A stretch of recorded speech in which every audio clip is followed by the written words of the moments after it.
Bobwhite hunting flourishes in various places, but the future of wild quail hunting for everyday hunters depends on scientists and sportsmen who are reimagining public bobwhite habitat management. That's where the White family comes in.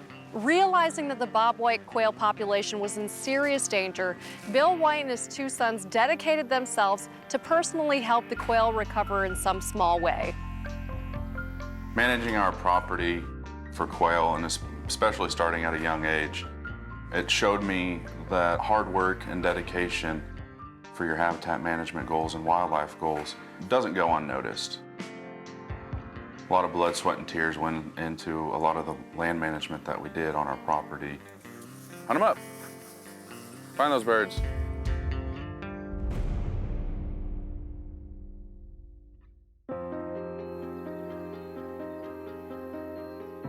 Bobwhite quail are kind of a legacy species for most people, especially people my age that grew up hunting bobwhite quail. It was usually a family affair. I grew up on a farm. My grandfather, my dad, my uncles would take me hunting, fishing.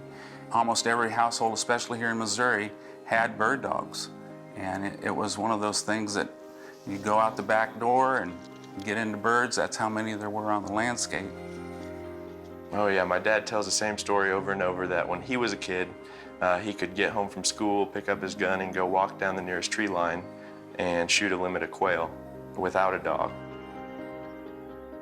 I raised 4 sons. Back in 1989, I moved to Northwest Missouri and bought a farm.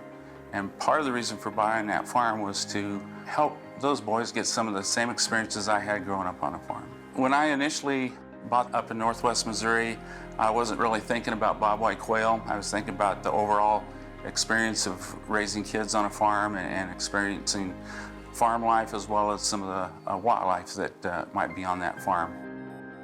But around 1992, the quail just kind of disappeared from the landscape.